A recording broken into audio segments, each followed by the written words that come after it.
Hi guys, it's Tablet-News.com and I'm here with a tablet called the Allview Alldro 3-speed quad. It's a quad-core tablet, yet again from a Romanian company called Allview.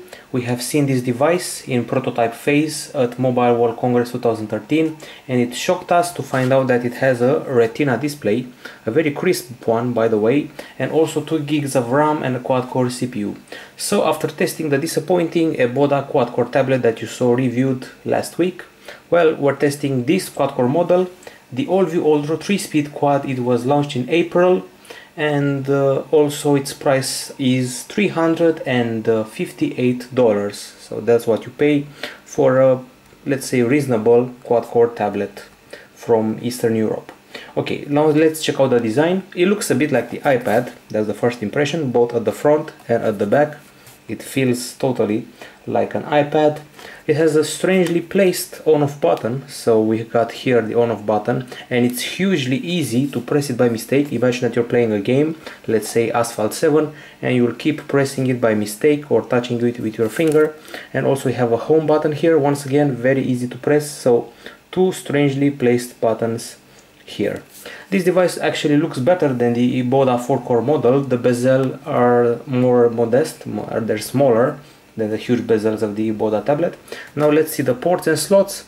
So as you can see, we have 2 speakers right here, and then we have a microphone, and then the micro USB port, the micro SD card slot, HDMI, audio jack, and that's pretty much it. Obviously the buttons right there. This tablet which charges battery via micro USB, and it takes a long while to charge it, about 6 hours.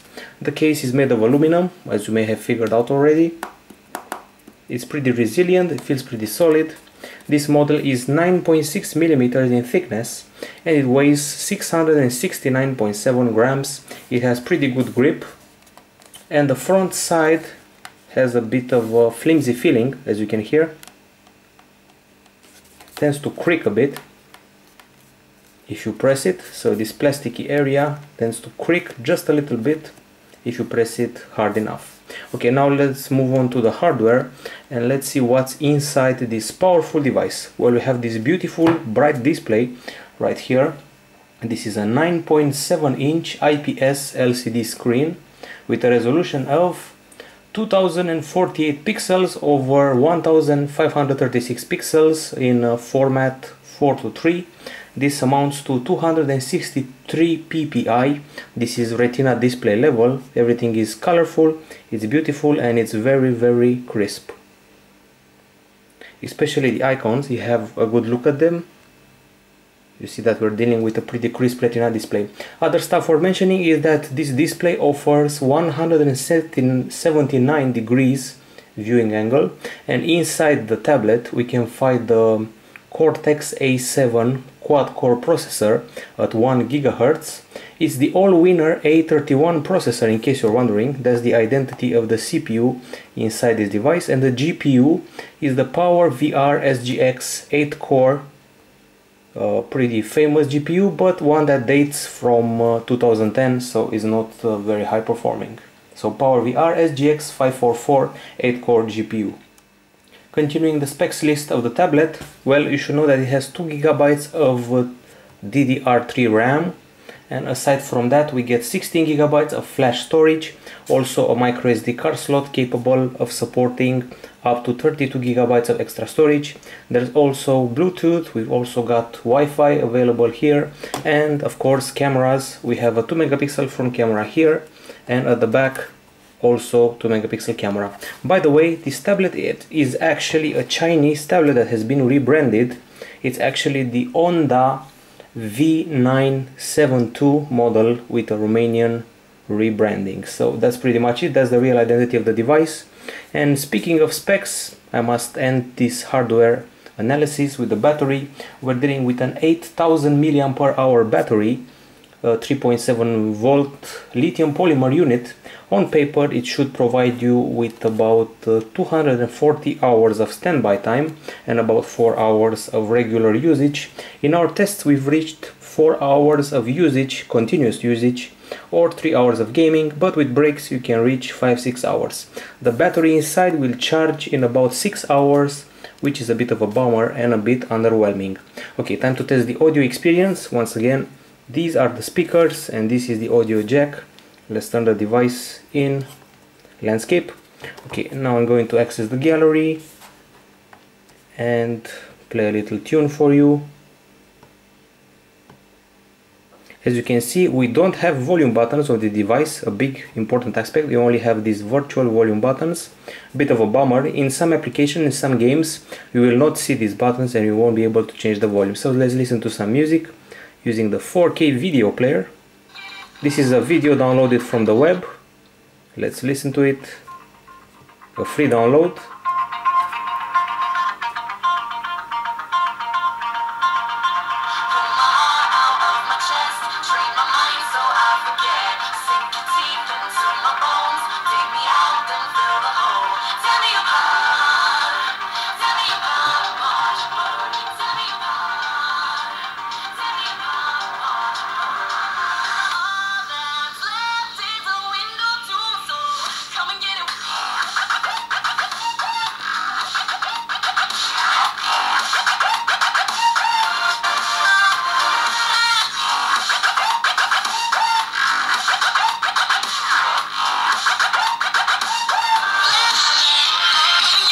The speakers.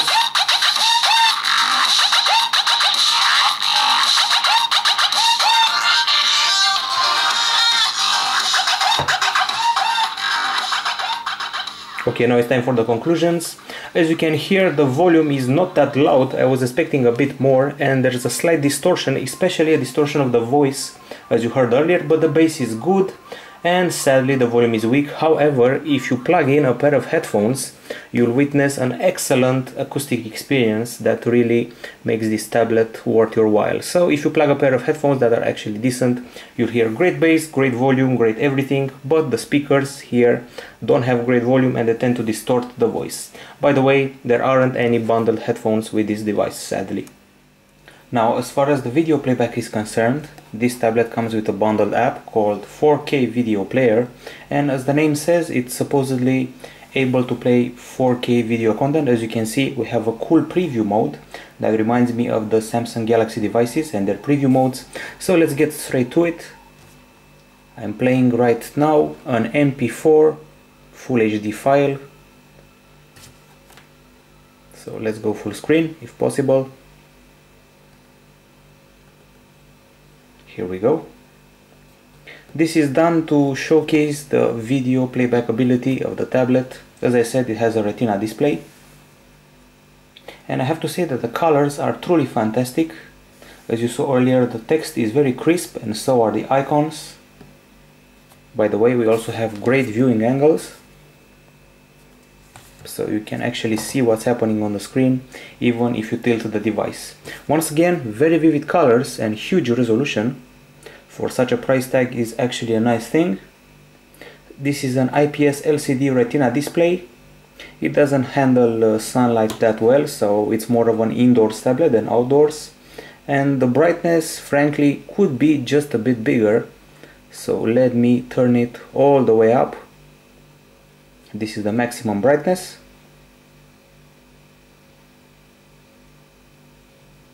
Okay, let's turn it back to, let's say, review level. Okay, some other conclusions about the screen. Well, the black level is very good, and overall we actually like this screen very much. It's probably the selling point of the tablet. And we also like this bundled player, since, as you saw earlier, we have a bit of a pop-up play thing going on. You can watch a video and keep doing your thing. And once again, a quick look at the icons and the very crisp nature of the interface. As you can see, very crisp display, but more of that you'll see when it comes, when the moment comes to show you the web browser of the tablet. Okay, and also you have some special settings for the display. Here we go. Display. You can tweak the brightness, wallpaper, sleep, font size, accelerometer, coordinate system, screen adaptation, like display mode, and an option called smart color that's better for playing games and video and picture. There's also a demo mode and intelligent backlight.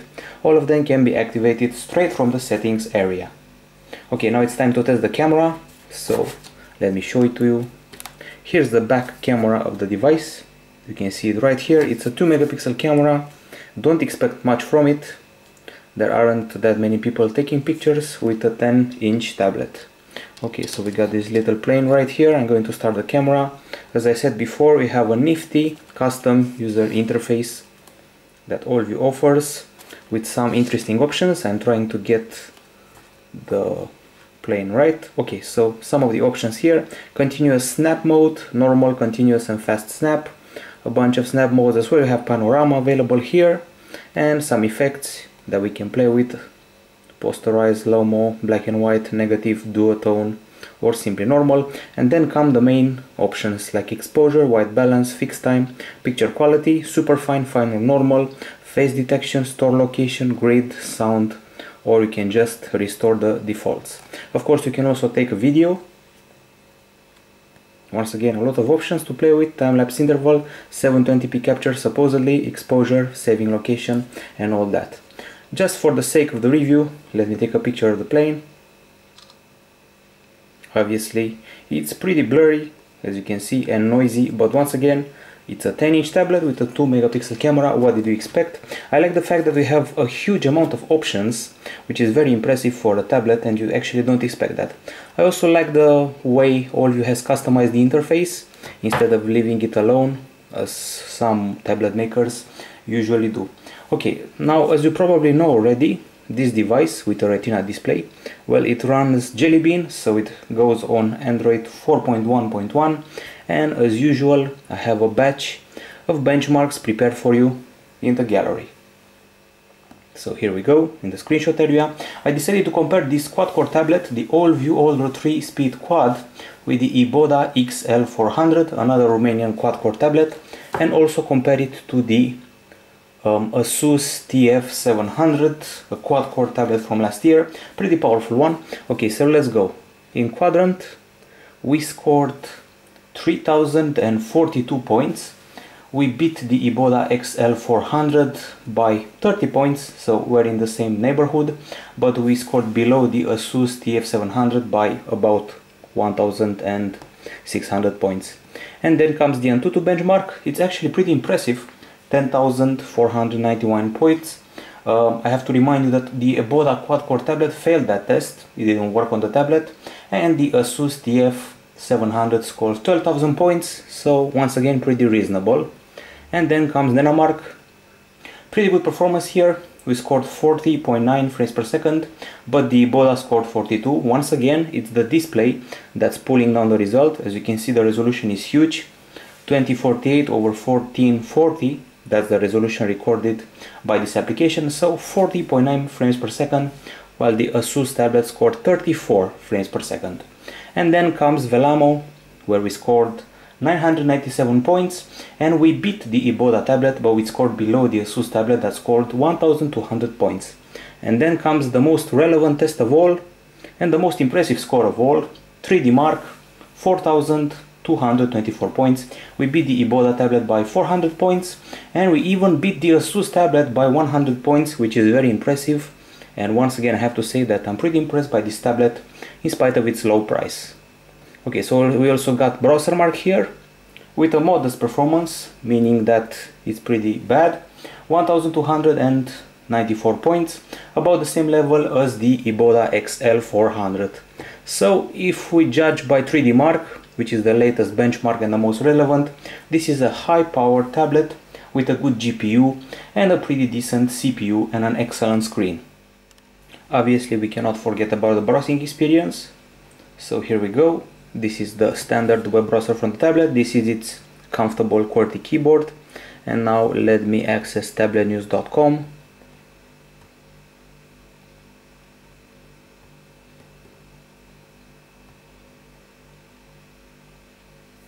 Trying to find the line. Here we go, Tablet-News.com. The loading time is reasonable. I can't call it more than that. So reasonable loading time, could be a bit better. The scrolling is smooth, pinch to zoom. Once again, I have to praise the screen here. You don't even have to zoom. The text is crisp and fantastic. You can read everything without zooming in once, thanks to this Retina display integrated on the tablet. As you can see, although we lack volume buttons, we do have virtual volume buttons. Speaking of virtual buttons, Allview thought it necessary to include a screenshot button that comes in handy, especially when you want to capture benchmarks. While at the Boda tablet review I was complaining a lot about the lag. Well, the lag is also present here, but it's not an impossible lag, it's a lag I can deal with. I can actually work this tablet, I can actually do stuff on it, while it was a big handicap on the Boda tablet. Here I guess that if you install another launcher, do some tweaking, you'll see that it works out just fine. Okay, and speaking of tweaking, you'll see some custom icons in the settings right here. They were added by Allview, that has the habit of adding what they call the Berry UI on its handsets, but not yet on the tablets that keep most of the stock options offered on Android. Although this icon that you can see right here, the settings icon, comes from Allview. I have to say that when this tablet came along, the expectations were very high. It's after all a Retina display tablet with a quad-core CPU and 2 GB of RAM, and this lag, although small, it's a bit unacceptable for a tablet of this standard. Anyway, moving to the bundled apps, it comes with the Bitdefender Mobile Security Antivirus that you can see right here. I didn't even have to start it. Of course, I can sign it with my Google account, no problem. I also get a special code bundled with the tablet. I can scan apps for viruses and stuff like that. Allview has the habit of including this software on its devices. We have a malware scanner, among others. We also have the All TV app that allows you to connect the tablet to a TV, turn it into a smart TV. Then we have a PDF viewer right here, plus the Office Suite applications. We got the app called Office Suite right here, and that's pretty much it. Those are the apps bundled with the phone, with the obvious inclusions of the calendar, and also the inclusions of Gmail and the Play Store, all of them available on this very appealing tablet. Okay, so now I decided that in the end I'm going to show you a game that I installed from the Play Store. It's Asphalt 7, just for the sake of showcasing the ability of the Retina display and the quad-core CPU inside the tablet. I have to warn you that it may take a while to load. And I have to warn you again that the tablet becomes rather hot after such demanding activities.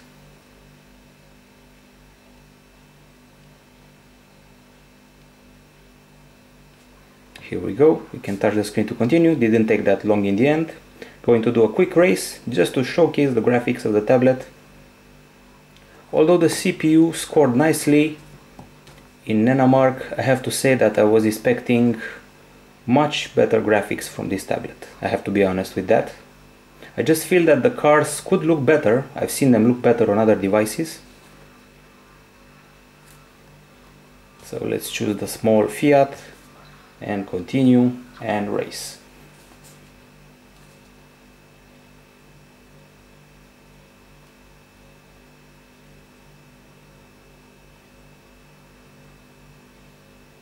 Hopefully my control setup is preserved from my last gameplay session. I don't really like tilting the tablet like this, so I chose the on-screen controls. And let's see how we're doing.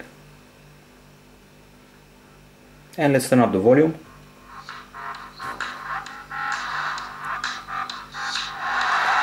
The graphics feel kind of flat, as I said earlier. I want a more 3D feeling from the game. Some nitrous right from the start.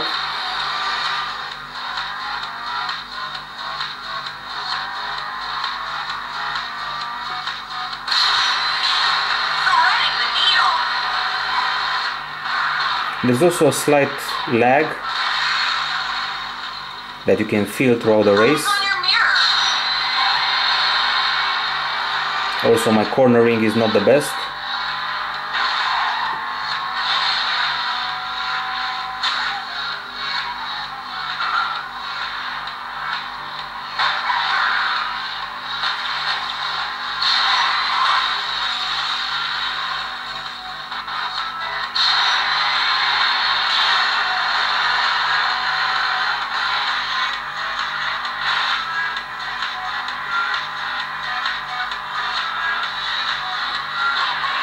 pretty nice sound effect here.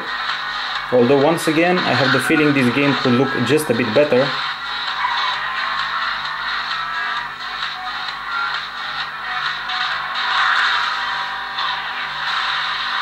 Okay guys, so this is it. As far as the Asphalt 7 demo goes, I have to say that by now the tablet's back must be very hot around this area right here. So this happens to such devices. It resembles the iPad's design and it resembles the fact that it gets very hot at the back. Okay guys, times for the pros and cons regarding this tablet. This is the Allview quad-core tablet, Allview Alldro 3-speed quad.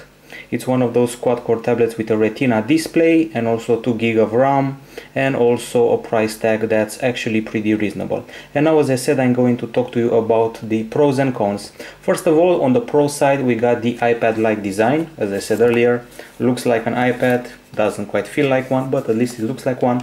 The screen is fantastic, probably the selling point of the tablet. It's a very crisp screen, you saw that in the web browser and also in the game. And I have to say that the benchmarks were reasonable, I would say that. And even the most demanding games work just fine. The graphics may not be top notch, a bit of lag here and there, but with some task killers you'll make them work, and work in a reasonable way. Also, the lag is smaller than the rival Iboda model. If you want to compare Eastern European tablets, well, this one is better compared to the one I've already tested. Other stuff worth mentioning is that the camera has a lot of effects. The fact that we get 2 GB of RAM is welcome. Also, the presence of an HDMI port is as usual welcome right here. Also, that 4K player is welcome as well. And now let's get to the cons. Okay, the front side feels a bit fragile. If you press the bezels here, you'll feel some fragility and some nasty noise. Also, the back camera is weak. This is the con side. And by the way, it's very easy to press this button by mistake, especially when you're playing a game. You hold the tablet like this and you're tempted to press it by mistake, the on-off button. And other stuff for mentioning, well, the GPU is an older one. It's a GPU from 2010. And Asphalt 7 could look just a bit better. It's actually a game from 2012 and with the GPU from 2010. What more can you get? So it's time for the grades. We give this tablet a 7.5 out of 10 for its buttons, and so as far as design goes, 7.5 out of 10, especially for the buttons thing and the resemblance with the iPad, which is a copycat. And for the hardware, we give it an 8 out of 10. And here it gets points deducted for the audio side, the GPU and the bad camera. Finally, operating system and user interface, it gets an 8.5 out of 10 because there aren't any impressive bundled applications. The final grade, 8 out of 10. You saw Asphalt 7 working so and so.